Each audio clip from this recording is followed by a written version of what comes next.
Welcome to TheoTrade. This is Don Kaufman. Here we are on the afternoon of March 7, 2016. The word of the day is there is a bit of divergence in the force. Going back about 2 months ago, I was looking at this kind of day in and day out, and here we go again. And what divergence is that I am speaking of?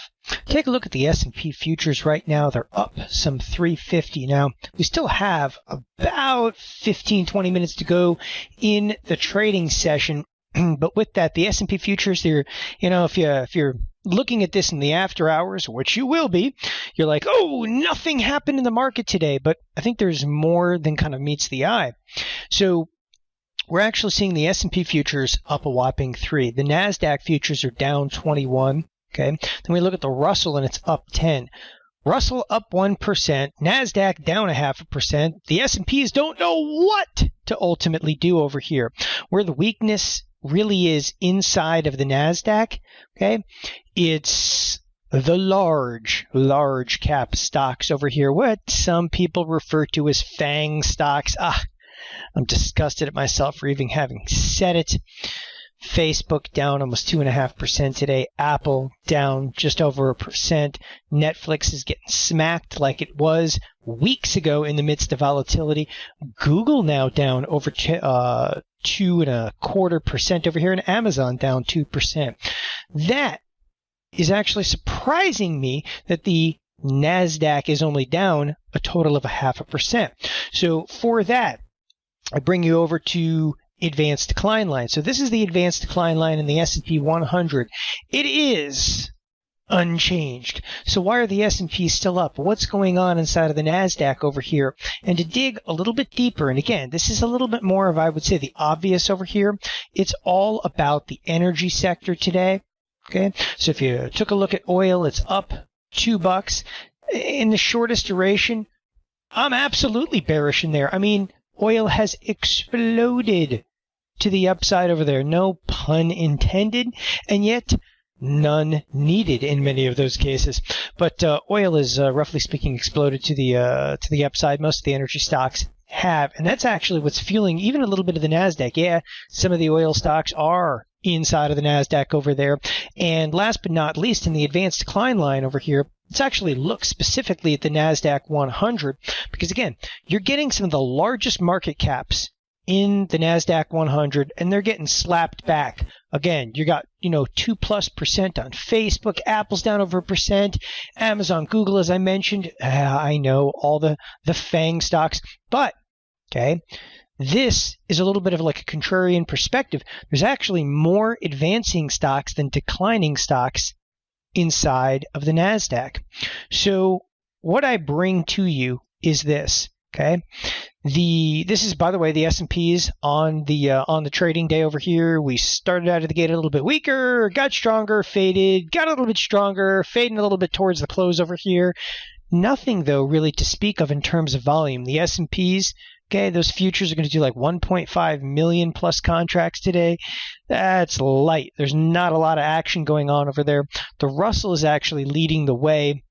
Again, the XLF is in the same neighborhood as the S&Ps, completely and totally unresolved over there.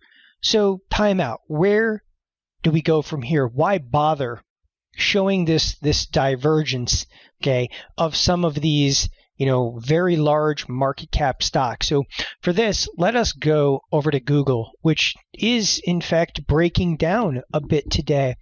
The reason I bring up Google was on the forefront of one of the last major moves down. Now, if you take a look right here, yeah, this is all earnings driven. Like I really want to discount anything surrounding and involving the earnings, but I want you to see that a lot of the last move, okay, Google was on the forefront of that move. Now, the S&Ps were moving down also in late December, but on a percentage basis, you actually had Google, okay, moving from 800 all the way down to 760 in the midst of, again, just roughly speaking, 3 trading periods. Okay, that's 3 trading periods. Again, on a percentage basis, that was way, okay, underperforming the S&P at the exact same time frame. All we have to do is look and see, is there going to be any follow through? By the way, I brought up the S&Ps over here so you can see the exact same move in the S&Ps. Come year's end over here again, the move in Google was right on the forefront of that. I want to see if there's going to be any follow through to this. Okay, the NASDAQ today, it's not per se getting pummeled. All right, it's down right now. It's down a decent amount over here. Again, 0.7% is nothing. But the largest market caps, all right, really falling out of bed on the latest rally over here, okay? And this did not just start today. So what I really want to bring up is when I say the divergence in the force over here, today is the first day we're really seeing the full brunt of this. But if you take a look at the SPX, and again, you'll notice that I'm only going to focus, if you will, on major indices right now. Individual stocks, the Google, the Netflix, okay? You'll see these stocks sometimes lead markets. We're looking for any signal whatsoever that markets could be kind of coming off some of their recent highs. And you're getting some of these signals out of some individual technology stocks. But looking at the vast S&P, okay, versus the NASDAQ, that truly is the divergence. It's not so much just about Google or Amazon or any of these large market cap stocks. It's looking, okay, at recent trading days in the S&P. So again, here's March 1st, 2nd, 3rd, and we see this explosive rally to the upside. It's a completely different perspective, though, looking over at the NDX. So let's go over to the NASDAQ, and we're going to look at the exact same time frame and get a feel for, again, ultimately one product versus another, again, indice versus indice, and you'll see exactly what I'm saying here.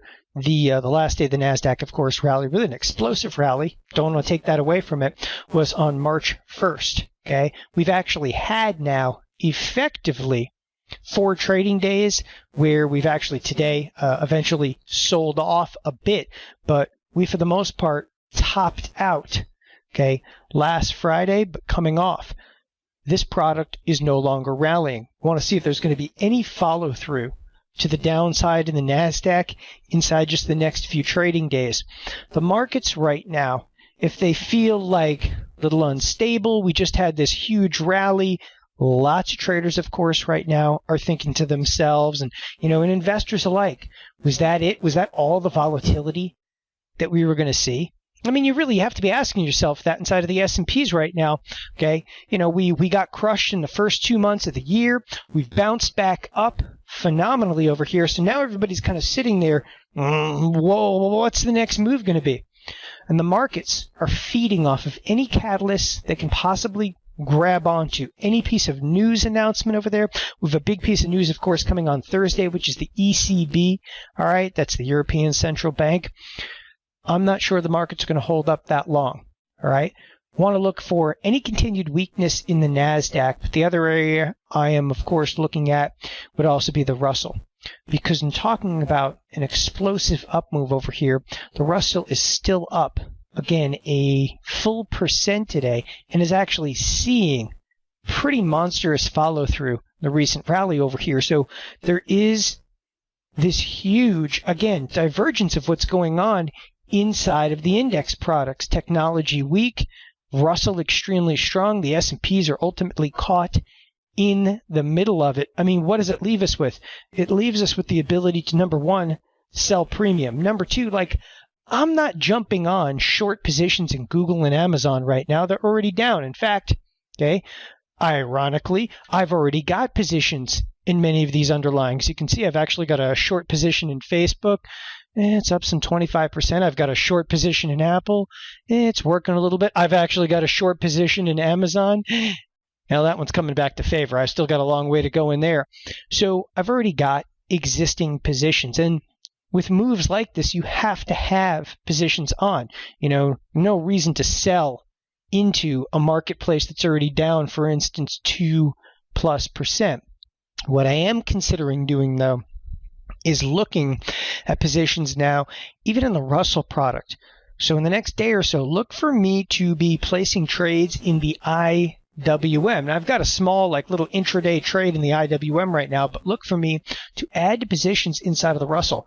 I actually want to short into the strongest product out there right now, where I've already got positions on inside of the NASDAQ and so forth. I want to short into the strongest product out there and see if the NASDAQ, okay, along with the FANG stocks, the so-called FANG stocks, do ultimately pull us down.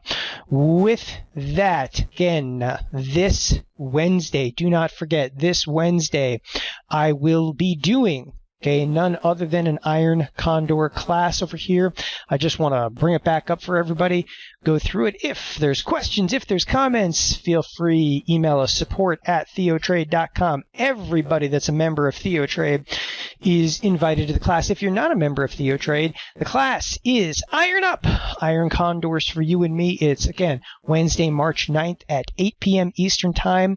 All you have to do to, if you're not a member, just go to TheoTrade.com/iron up. Again, TheoTrade.com/iron up. So the class itself will be Wednesday. Again, everything here at TheoTrade is included. So if you're in some of the coaching sessions this week, we're talking a bit about synthetics and so forth. Again, the class coming Wednesday is going to be about iron condors, going to go really detailed in some of the criteria around iron condors. Again, thanks a lot for everybody for joining us here at TheoTrade. I'll be back on tomorrow morning. Bye-bye.